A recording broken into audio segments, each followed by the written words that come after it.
going on, everyone? We are back with another episode from our Raiders franchise in Madden 16. It is Season 4, and today it is time to take a final look at the season. Take a look at the year-end stats, the awards, and then we'll hand out our own awards as we end this season after the difficult loss in the AFC Championship. So first up, the stats. Chase Moss, a very, very good season for the rookie. A 129 QB rating, 3,500 yards, almost 36, 37 passing touchdowns, and 11 interceptions. RG3 in his limited time did okay, 8 touchdowns, 3 interceptions. He was not nearly as good early in the season as he was in past years, so he ended up losing the job to Moss, and Moss never looked back. The running game, Darren Ellis, what a year for this guy as well. 1,800 yards, and he didn't even really play the last game of the season. Could have gotten 2,000, but 16 TDs. Latavius Murray in his limited work, 394 and 2 touchdowns. Moss, 136 and 2 TDs. And those are the only 3 guys that are going to score rushing touchdowns. Denard and Marcel Reese never got in. So that's it for the rushing stats. Now on to receiving. And here at the top, it's Amari Cooper, the only guy to go over 1,000 yards. 76 catches for 1,075 and 12 touchdowns. Brandon Cooks just misses out on 1,000 yards, 933. And then it is going to be Luke Jackson with 695. Tavon Austin with 487. Darren Ellis had 377 to go along with 41 catches. And then Percy Harvin only had 12 catches. He had a lot of injuries this year. And then Tremaine Lucas, a guy that just kind of fell down the depth chart. Still like him a lot, but he got not a lot of playing time this year. Cooks and Jackson had 9 touchdowns. Ellis had 6. Tavon Austin with 3. Reese with 2. The fullback did get some work receiving the ball. And then Harvin, Lucas, and Woods had 1 touchdown apiece. On to the defense now. Clinton Dix is going to lead the team with 107 tackles. Matthew behind him at 99. Darman at 78. And Janoris Jenkins, surprise, 69 tackles. That's pretty good out of him. Tackles for loss, Bruce Irvin has 20. Khalil Mack has 15. Clinton Dix with 12. Darman going to have 12 as well. Matthew with 11, and Aldon Smith with 10. The sacks now, no surprise here. Khalil Mack leading the way, 19 sacks for him this season. Another really, really good year for him. Aldon Smith is going to end up with 11. DJ Hardy with 7.5. Bruce Irvin with 6.5. Florence, a rookie, is going to end up with 6. And then Edwards Jr. is going to end the season with 5. Now we move on to take a look at the interceptions, and here it's going to be Eric Darman, the middle linebacker that actually leads the team. Dominique Rodgers-Cromartie actually had 2 in 1 game, so with only 3 interceptions, and this is the thing we still struggle with is the interceptions. We cannot really get a lot of them. We got to work on that in the offseason. Corner is definitely our top priority, I think, heading into the offseason. And then forced fumbles, DRC has 3. Khalil Mack is going to grab 3 forced fumbles, and then the recoveries, 3 are going to go to Aldon Smith, 2 to Tyrann Mathieu, and then a bunch of guys with 1. Quick look around the league. Aaron Rodgers is going to lead the league with 4,700 yards passing. Parker, Porter, we got some young guys here. Richardson and even Evan Parker of the Patriots are there over 4,500 yards. Russell Wilson going to be over 4,600, and then Dalton Flacco there in Bortles, Mariota, all. So we're a bit behind it there, but touchdowns, we're right up there. 37 touchdowns, that's going to put Moss at second behind Richardson and Russell. Rodgers had 36 and only 9 interceptions, and then Dalton 36 touchdowns as well. Matt Ryan is going to lead the league in the interceptions, 19 for him, 18 for Bortles, 17 for Parker and Richardson, so they don't take care of the ball as well. But move on now, the running game. Darren Ellis is going to lead the league by a lot. Joseph Randall second at 1,566, so over 200 yards there. DeMarco Murray over 1,500 as well. And then the touchdowns, Darren Ellis leading the way there, tied with Le'Veon Bell at 16 apiece. Now we'll go on and take a look at the wide receivers, and at the top is going to be Randall Cobb, 109 catches to go along with 1,600 yards. Demaryius Thomas behind him at 1,400 yards. Actually, that's with the catches. He's over 100. Then Alshon Jeffrey actually going to end up with 1,500. Jordy Nelson with 1,500 as well. Torrey Smith, Antonio Brown, 17 touchdown catches. That is ridiculous. Jordan Matthews for the Jaguars, 13. Amari Cooper is up there, though, at 12.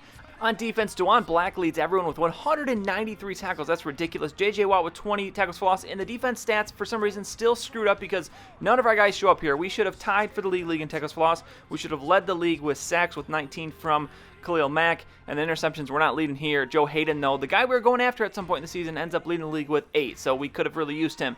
On to the awards. Jimmy Russell, surprise name here at the top, is going to win the MVP. He beats out Aaron Rodgers and Parker Ellis and Moss there at 4th and 5th. So we miss out on an MVP award. We are not going to miss out on an Offensive Player of the Year, though. Darren Ellis, his stats, monster. He is going to win the Offensive Player of the Year in the AFC. Demario Davis wins Defensive Player of the Year as we see Khalil Mack down there in 6th place. So he's a bit off the pace. For Offensive Rookie of the Year, yes, Chase Moss is going to win that one. No surprise there. And then he is also going to win Best QB, which that was a little bit surprising considering where we ended up in the standings for the MVP. But we are going to take that one. Darren Ellis easily going to win Best Running Back. Best wide receiver is going to go to Antonio Brown. No surprise there. He had 17 touchdown catches, but Amari Cooper is going to finish a respectable 6th in that race. Now on to the best offensive lineman, Rodney Hudson, and a lot of Raiders here, as that's how it kind of works, just the way it goes with the simulations. Khalil Mack, though, is going to win best defensive lineman. I was a bit surprised to actually see him there. And then best linebacker, no one's going to show up here. Dante Hightower wins that one, and Joe Hayden is going to win best DB. And now the look at the stats and the awards are over. It is now time to hand out our awards. Every season, we hand out the individual awards to the players on our team that deserve them the most. We're going to be handing out Rookie of the Year, Most Improved Player, Offensive and Defensive MVPs, and then MVP of the team for this 4th season. So the first award we're going to be handing out is Most Improved Player. Now, looking back at the prior couple seasons, we didn't hand it out in Season 1, but Season 2, it was Khalil Mack. Season 3 was Darren Ellis.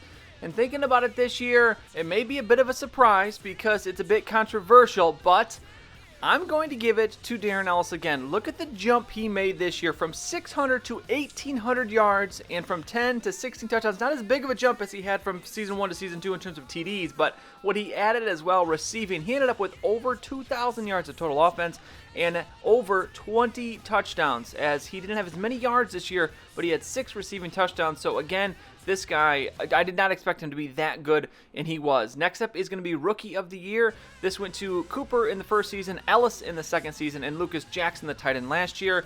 And again, this one is probably the easiest award we're maybe going to hand out today, because this one, very, very simple choice. Chase Moss, our quarterback. This guy had an unbelievable season. Like Ellis, I didn't expect him to be this good, but he was. 3,600 yards, just about 37 touchdowns, and just 11 interceptions. Had a couple poor throws throughout the season, but I thought Moss was really, really good at taking care of the ball. He also adds a little bit of running ability. He had 2 rushing touchdowns, but he's not really known for his running, but still was able to produce when he was needed. Next up, it's going to be Defensive MVP. This one was a little bit tougher to pick. Season 1, it was Charles Woodson. Season 2 was Khalil Mack. Season 3 last year was Aldon Smith. And thinking about this one, it really came down to who really performed the best and on the most consistent basis, and that is going to be the guy you're looking at, Khalil Mack. I'm giving it to him this year. He came back with a great season after going a little downhill last year. He only had 13.5 sacks last season. He comes back with 19 after in 2016 he had 20 sacks. He also, though, is going to add 3 forced fumbles, which that's the most he's ever had in a season. So Khalil Mack is going to be my defensive MVP this season. Now we are going to move on to offensive MVP. In this one of the more difficult decisions, as in the last seasons it was Latavius Murray that won it 2 years in a row, and then Derek Carr won it last year. And this year, it was a tough decision because I think there's a couple different guys that could win it. You obviously have Ellis, Moss, the rookie QB, Cooper could have gone there at wide receiver, even Jackson at tight end, but ultimately I'm going to give it to Darren Ellis, and that's because this guy just absolutely produced the numbers. He had, again, over 2,000 total yards, over 20 touchdowns in terms of offense. No one really did it better than him. A close second is going to be Chase Moss because he had 37 passing touchdowns, but ultimately I'm going to give it to Darren Ellis in this situation. So we have one more award to hand out, and that is going to be the team MVP. And looking at the past seasons, Amari Cooper actually won it as a rookie in season 1, then Latavius Murray has won it the last 2 seasons. But looking at the weekly MVP awards, Ellis is going to win here with 4, and then Moss, Austin, Darman, Cooper, and Haha have 2 tied for second. But ultimately, I'm not going to go with that vote. I'm going to give it to Chase Moss, and the reason I'm doing that is because I think in terms of when you look at a team MVP award, we would not have been where we were if we did not have Chase Moss. RG3, I thought he maybe had the chance to do something special this season, but as we saw at the beginning of the season, he just did not perform.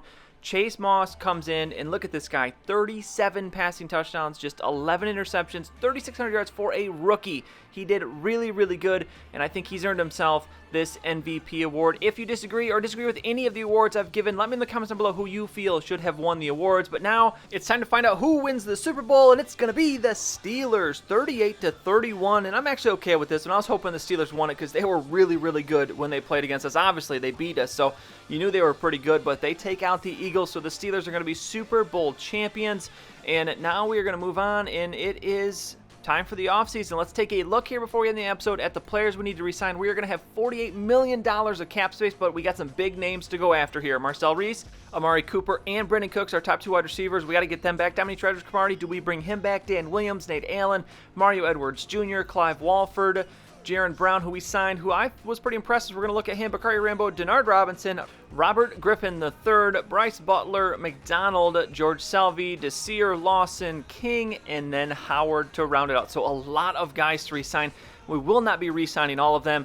We will be re-signing some of them. Some of them will try to re-sign and they won't want to come back, as we have always every season. But I did want to touch on how the end of this series is going to work. As you know, we are quickly approaching the release of Madden 17, which means a new franchise will be starting.